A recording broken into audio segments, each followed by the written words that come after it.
তাসনিম জারার মনোনয়ন বাতিল হয়েছে। নির্বাচনী আসনের যে মোট ভোটারের 1% স্বাক্ষর প্রয়োজন, সেই সংক্রান্ত কিছু জটিলতায় তার মনোনয়ন বাতিল করা হয়েছে। শুধু তাসনিম জারা না, এখানে ব্যাংকে ঋণ সংক্রান্ত কারণে নাগরিক ঐক্যের আহ্বায়ক মাহমুদুর রহমান মান্না, তারপর মামলার তথ্য বিষয়ক জটিলতায় জামাত ইসলামের সহকারী সেক্রেটারি জেনারেল হামিদুর রহমান আজাদ, বিএনপির প্রার্থী মোহাম্মদ ইসহাক, জহুরুল ইসলাম, জাতীয় পার্টির ফিরোজ শাহ সহ অনেক প্রার্থীরই মনোনয়ন বাতিল হয়েছে। তবে মনোনয়ন বাতিল হলে সেটা কি ফেরত পাওয়ার কোনো উপায় আছে?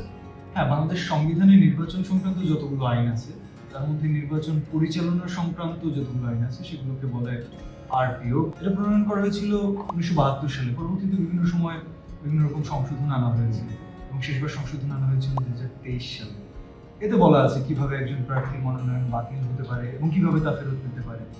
আমি পড়েছি আরপিও অনুযায়ী হলফনামায় তথ্য ভুল হলে, তারপর ঋণ খেলাপ হলে, স্বতন্ত্র প্রার্থীদের ক্ষেত্রে ওদের যে একটা সমর্থনকারী স্বাক্ষর লাগে সেখানে ভুল হলে প্রার্থিতা বাতিল হতে পারে। হ্যাঁ, এই অধ্যাদেশের 14-5 ধারায় বলা আছে, দেখো, যদি কারোর মনোনয়ন বাতিল হয় তবে নির্ধারিত মেয়াদের মধ্যে কমিশনে আপিল করতে পারবে এবং আপিলের রায় চূড়ান্ত হবে।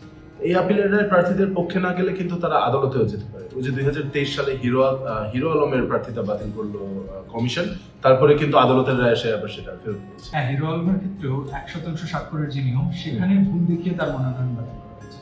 আচ্ছা, তার মানে তাসনিম জারার এখনো আশা শেষ হয়নি। না, এখনো আসলে